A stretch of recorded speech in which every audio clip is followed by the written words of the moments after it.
Hey everybody, welcome back to the channel, sponsored by Mid-South Shooter Supply. Today I'm going to talk about the essential equipment you're going to need in order to start shooting USPSA or IDPA competitions.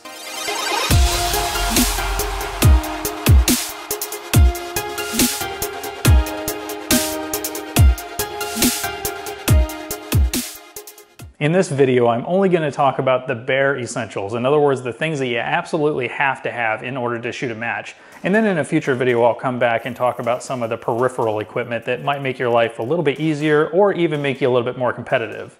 So here we go. The first and most obvious thing you're going to need is a handgun or pistol caliber carbine to get started. This, for example, is a CZ75 SP01 Accu-Shadow by Automatic Accuracy. It's got a trigger job and tuning done by 5 Division Grandmaster Matt Mink. You don't need anything remotely this fancy to get started. All you're going to need is a gun that you feel comfortable shooting. The first two guns I shot in USPSA and IDPA were a Glock 19 and a Sig P320 compact. The Sig, which I shot for the longest, is still completely stock with no modifications done to it whatsoever. And then eventually I did upgrade to a full-size P320 and do some work to it, but for almost a year I just shot a stock compact gun. The next thing you're definitely going to need is enough magazines or moon clips if you're shooting a revolver to get you through a stage. In IDPA, a stage can require up to 18 shots, and in USPSA it's as many as 32.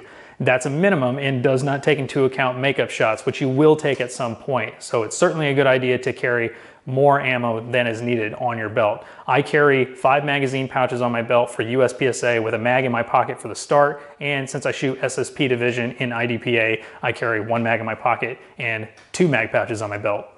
Next, you're going to need a rig of some kind that includes the belt itself, magazine pouches, and a holster. I'm wearing a Double Alpha Academy premium 2-layer belt that comes with a stiff outer band that velcros to an inner liner that goes through your belt loops. Ghost magazine pouches, which can be made to face outward or forward depending on your preference, and a Blade Tech holster affixed to a Boss hanger that you can get from the Ben Steger Pro Shop. Again, you don't need anything this fancy to get started or even to be competitive for that matter. When it comes to belts, all you're going to need is something that's stiff enough to support the weight of your gun and your ammo, a holster with enough retention to keep your gun secure, and enough everyday carry style mag pouches to hold the amount of ammo you're going to need for a stage. That's it. Once again, when I started shooting USPSA and IDPA, I used a plain Jane leather belt, a generic holster that came with my pistol, and a couple of leather Galco double mag pouches for IDPA and 2 of the same mag pouches for USPSA. That setup worked just fine. Now, the only caveat I'll add before moving on is that in IDPA specifically, you're only allowed to use an inside or outside the waistband holster affixed to your 3 o'clock or 9 o'clock position, depending on if you're left-handed or right-handed. In USPSA, you can appendix carry if you want, as long as you're willing to shoot limited 10, or open division. In neither sport are you allowed to use a cross-draw holster, shoulder rig, or behind-the-back holster. So just keep that in mind before you decide on what equipment to use. Aside from your actual shooting gear, you're also going to need hearing protection and eye protection. Both are required while at a match and on the range, both for you and for visitors. You don't need anything fancy or expensive, just whatever is going to work. The next thing I'm going to talk about is only required if you're going to shoot IDPA, and that's some form of cover garment. That's because in IDPA, most stages are shot from a concealed carry position. By far, the most popular thing you're going to see on the range is a tactical vest. You don't have to go out and get one of these if you don't want. Basically, you're just going to need something that can conceal your gun and your ammo while you have your arms extended.